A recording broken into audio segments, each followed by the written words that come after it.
A reflexão do Evangelho deste domingo nos leva bem para além e profundamente das comemorações dos dias de São Pedro e São Paulo, a buscarmos entender o significado mais radical da ruptura praticada por esses dois apóstolos de Jesus. Antes de continuar, alerto a vocês que, por favor, deem seu joinha aqui, curtam este e todos os vídeos, inscrevam-se no canal, ativem o sininho e visitem o cartasproféticas.org/colabore e faça sua participação para nos ajudar nesse trabalho importante do nosso canal e do nosso blog. O Evangelho deste dia 30 de junho de 2019 é o de São Mateus, no capítulo 16, do versículo 13, versículo 19, considerando o contexto anterior e o contexto posterior.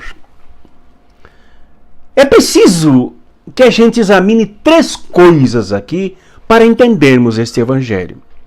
O primeiro, o lugar do encontro de Jesus com seus discípulos e o lugar onde Pedro fez a mais importante declaração de fé que a igreja detém até hoje. O lugar foi na Cesareia de Filipe, extremamente disputado ao longo dos séculos. Lugar de conflitos, lugar de guerras, lugar de predomínio dos mitos, os mitos mais apavorantes.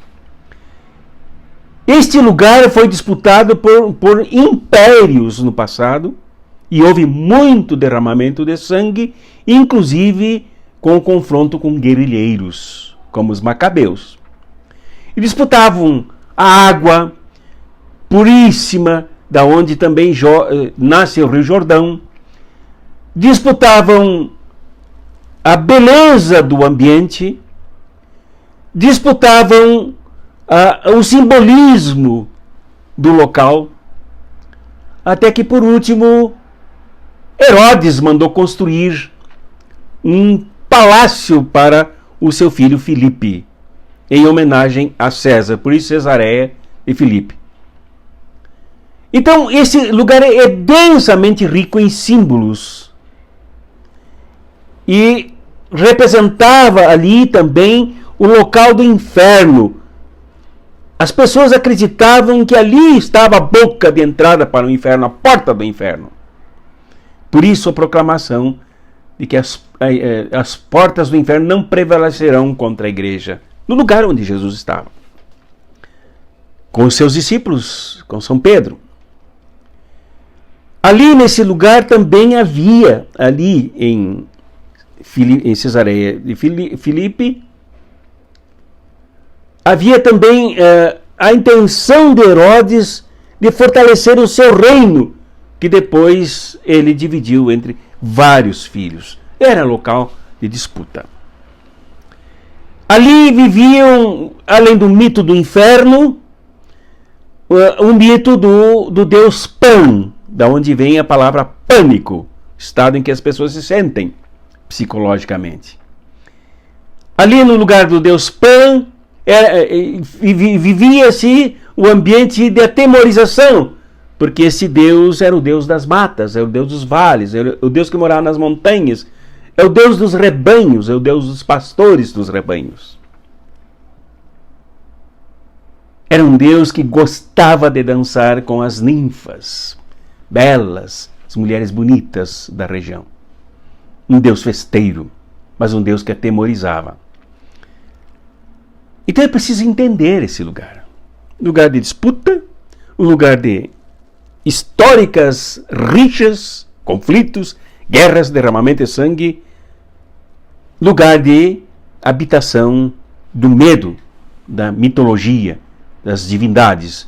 Um lugar na fronteira do paganismo, né, da idolatria, um lugar de manipulação das mentes das pessoas. Foi ali que Jesus se reuniu com seus discípulos. Ele foi para Cesareia, diz aqui, bem no início do Evangelho de hoje, desse domingo, dia 30. Jesus foi para a região da Cesareia de Filipe e ali perguntou aos seus discípulos: quem dizem os homens ser o Filho do Homem? Não considerarei esse ponto porque já o fiz no Evangelho do domingo anterior a este. Eu me referirei ao próximo ponto, a um dos aspectos que é a declaração de Pedro. E é preciso falar sobre Pedro. Não o padroeiro do Rio Grande do Sul, São Pedro. Não São Pedro das crendices. Não São Pedro dos mitos. Mas o Pedro. Quem era a pessoa Pedro? Muito mal entendido, e até alguns psiquiatras chegam ao ponto de dizer que ele era bipolar, sem entender quem era Pedro. Pedro foi tirado do trabalho. Pedro era um pescador. Pedro era um trabalhador. Pedro conhecia a tecnologia da pesca, os assombros da pesca, os medos da pesca, as derrotas em não conseguir pescar nada e os medos das noites de pescaria. Isso, inclusive, os evangelhos retratam muito bem o clima de terror dos pescadores, o clima de terror do trabalho, o clima de terror daqueles que pescavam com grandes derrotas de nada pescar e assim não ter produto para oferecer para o mercado. Pedro era um trabalhador. Pedro muitas vezes se deixava tomar pelo medo, e há vários textos dos evangelhos que mostram Pedro intimidado, confuso. Lá diante dos trabalhadores, das trabalhadoras, quando Jesus foi preso, perguntaram se ele não era um dos seguidores de Jesus. Ele disse que não, negou, porque o medo não era brincadeira, o peso exigia uma resistência que Pedro ainda não tinha.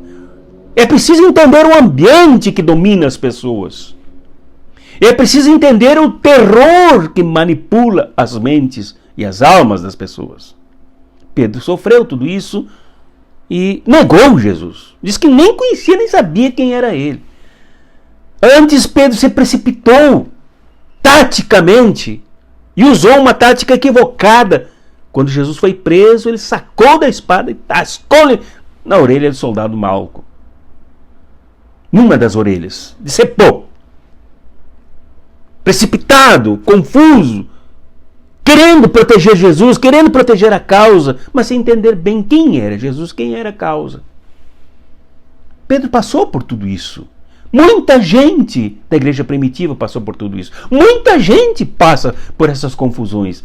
Não é fácil encontrar a tática certa e as ferramentas corretas para agir no momento de profundo conflito, quando a liderança em quem nos apoiamos, a pessoa em quem nos apoiamos, a causa na qual cremos, se sentem ameaçadas de extermínio, de morte, de crucificação e pelo terror que acompanhou todo o ministério de Jesus e toda a fundação do projeto do reino que ele trazia.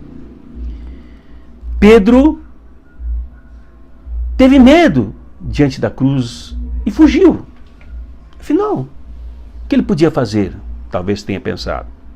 E se talvez, um talvez muito provisório e irresponsável de minha parte, mas um talvez, vamos imaginar assim, que Pedro, humano, tenha fugido, porque não é fácil suportar o peso do Estado terrorista, do Império Romano, aliado ao peso da traição da religião judaica. Daquele momento, dos fariseus que tudo fizeram para colaborar, com o templo, com os rabinos, com os sacerdotes, tudo para colaborar com aquele processo. Pedro fugiu e se encontrou com medo depois, se sentiu com medo depois, até quando Jesus ressurreto chegou. Um pouco do que era Pedro. Pedro humano, Pedro frágil. Mas Pedro, antes do encontro com Jesus, mesmo sendo trabalhador, ele era um militante guerrilheiro, ele era zelote. Ele era zelote. Isso é muito bem descrito pelo teólogo Oscar Cullmann. Ele era zelote de uma corrente farisaica rebelde que propunha a guerrilha, a luta armada contra o Império Romano. Porque Pedro não podia admitir a traição da origem da fé ao fazer aliança com o Império Romano em toda a idolatria terrorista do Império Romano para massacrar o processo libertador do Êxodo. Tudo isso era Pedro. Uma biografia vastíssima de Pedro. E agora, aliás, antes, num outro texto, Pedro diz que defenderia Jesus, aquele mesmo Pedro que foi lá para o jardim do Getsemane defendê-lo de espada em punho, diz que defenderia Jesus. Jesus disse: passa para trás de mim, arreda-te, Satanás.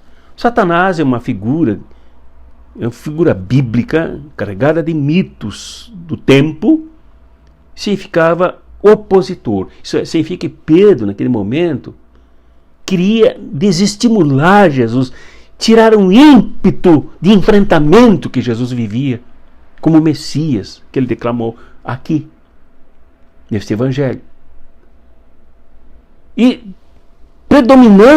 dominado pelo espírito opositor, ele estava atrapalhando Jesus, querendo acovardar Jesus, querendo intimidar Jesus, querendo retirar Jesus daquele enfrentamento, que era uma profunda ruptura com tudo isso que eu descrevo agora. E foi esse Pedro que estava lá junto acompanhado dos discípulos na companhia de Jesus. Esse Pedro que nós devemos entender, Pedro profundamente humano. Foi ele que disse, quando Jesus perguntou: e vocês o que dizem, quem dizem que eu sou?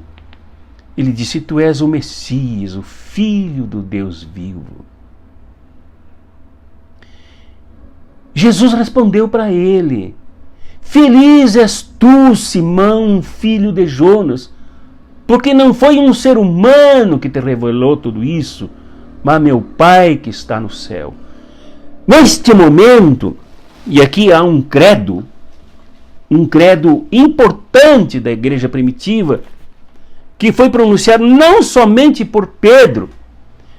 Neste evangelho e em outros evangelhos sinóticos, é Pedro que proclama esse credo. Um credo muito complexo e fundamentado. Não é uma crendice, não é uma afirmação momentânea, emotiva, tipo, eu recebi de Deus. Não, é uma coisa bem fundamentada. Tanto que Marta, logo após a ressurreição de Lázaro, ela disse a Jesus: eu acredito que tu és o Messias, o Filho de Deus vivo, Filho de Deus que deveria vir a este mundo. É a mesma afirmação de São Pedro. É a mesma. É o mesmo credo. Que dá a entender que aqui Pedro se tornou uma liderança importante da igreja primitiva, da comunidade de Mateus e de outras comunidades. Mas das comunidades de João, Marta era a líder. Até porque dizem os teólogos que o Evangelho de João foi escrito pelas mulheres. E deu João como homenagem a um dos apóstolos de Jesus. Aqui Pedro afirma um credo. Este credo é uma ruptura completa. Quando diz tu és o Messias, quer dizer, não é mais Pan que é o Messias que nos deva intimidar. Não é a crendice no inferno que impõe a morte como medo para nós que deva nos intimidar. Não é Herodes, assassino, que perseguiu Jesus desde os 2 anos de Jesus, que deva nos intimidar. Não é o Império Romano que loteia os países invadidos, os povos estraçalhados, para roubar-lhes as suas riquezas, diminuindo e acabando com a resistência, a força, a intrepidez desses povos. Não é o Império Romano mais que tem a dominância sobre nós. E não são também os profetas em quem o povo acreditava. Os profetas cumpriram um papel definitivo e importante na denúncia da opressão, na denúncia da injustiça, na denúncia da desqualificação do ser humano, principalmente dos pobres que sempre foram perseguidos, no alerta para o retorno para a aliança, na indicação de que só seria salvo o povo que se aliançasse com Deus, como no passado, e se aliançasse uns com os outros, amando seu próximo como a si mesmo. É também uma ruptura com os profetas e um avanço em relação ao projeto maravilhoso dos profetas. Por quê? Porque agora era ele mesmo, Jesus, superando os profetas, superando os reis, superando o culto religioso rabínico pecador que se desviou do projeto divino, que agora era o Messias. Foi isso que Pedro disse: tu és o Messias, está tudo superado aqui. Nem Herodes, nem Pilatos, nem César, nem Deus Pan, nem o inferno, nada. És tu o Messias. Tu que governas sobre nós, dentro de nós, na nossa subjetividade, na nossa fé, no nosso credo. Este Jesus é o Jesus do reino que ele veio trazer, aqui e agora, dentro dessa estrutura do inferno, aí em Cesareia de Filipe, que é a maior e a melhor representação deste mundo de conflitos. É ali. Não é um paraíso, é ali o conflito. É aqui dentro do conflito. É nesta realidade dominada pelos pãs, pelos infernos, pelo culto religioso arcaico e traidor, pelos Herodes, por César, pelo império, pela morte, por tudo. É aqui que Jesus reina, para nos recuperar. E quando diz o Filho do Deus vivo, Pedro afirma, esse credo afirma, que é uma divindade viva que está aqui conosco, que não precisa de idolatria, que não precisa de dízimos para nos satisfazer, que não precisa de adorações secundárias, momentâneas ou diárias. É vivo. Não depende desses artifícios, é vivo nele mesmo. Ele atua em nós mesmos. Por isso Jesus diz: feliz és tu, Simão, filho de Jonas, porque não foi um ser humano que te revelou isso. O próprio Deus vivo revelou. O projeto de Jesus enfrenta tudo isso que eu mencionei para afirmar o novo, para afirmar a ruptura, para afirmar a radicalidade, para afirmar o novo, reafirmo aqui, agora. Esse é o Evangelho que nos instiga. E tanto é verdade isso que a primeira leitura deste domingo mostra este Pedro, que a gente precisa entender. Esse Pedro preso por quem? Por Herodes, mais tarde, de acordo com a narrativa de São Lucas em Atos dos Apóstolos, capítulo 12, do versículo 1 ao versículo 11. Pedro foi preso, perseguido pelas mesmas correntes judaicas aliadas ao Império Romano, que pressionaram Herodes, aquele assassino, com quem Pedro rompeu, afirmando Jesus sobre todos eles, apesar deles, contra eles. Esse Herodes mandou prender Pedro. Pedro estava preso em Jerusalém. Quando liberto, ele fez de novo uma declaração que afirma a ruptura com o poder que prende, com o poder que massacra, com o poder que sufoca, com o poder que elimina. Pedro disse: agora sei de fato que o Senhor enviou o meu anjo para me libertar do poder de Herodes e tudo que o povo judeu esperava. Me libertar do poder de Herodes, do poder de Pan, do poder de César, do poder da morte, do poder do inferno, do poder do conflito que destrói os pobres, destrói os excluídos, destrói os massacrados, destrói os oprimidos em todos os sentidos, inclusive mental e subjetivamente. quase que é um novo credo. Agora eu sei, foi possuído pelo saber, que o Senhor enviou o seu anjo para me libertar do poder de Herodes. É tudo que o povo judeu esperava, isto é, todos estes que esperavam, estes da população, das várias correntes traidoras do judaísmo, que usavam culto, usavam religião para perseguir, para matar, para crucificar, para encher a sociedade de sangue. Esse povo todo esperava, mas não esperavam uma ruptura profunda que Pedro tocou adiante. Da mesma forma, São Paulo, na sua carta escrita a Timóteo, a 2 Timóteo, capítulo 4, à beira da morte, à beira de ser já condenado, já com o veredito pronto para ser decapitado, degolado com uma machadinha sobre um cepo pelo Império Romano, lá em Roma, ele também disse que Deus o tirou da boca do leão. O Senhor me libertará de todo o mal. Porque o mal não domina quem é liberto por Jesus, quem é liberto pelo Messias, aquele declarado pelo credo apostólico afirmado por São Pedro e afirmado também por Marta. O Messias que nos liberta.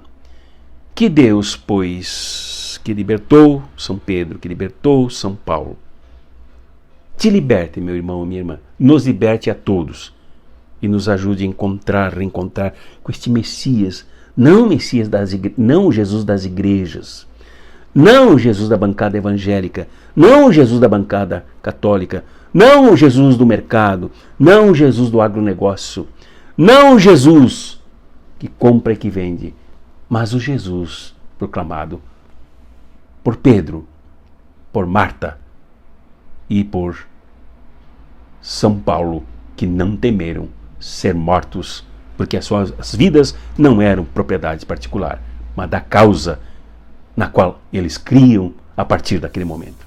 Em nome do Pai, do Filho e do Espírito Santo. Amém.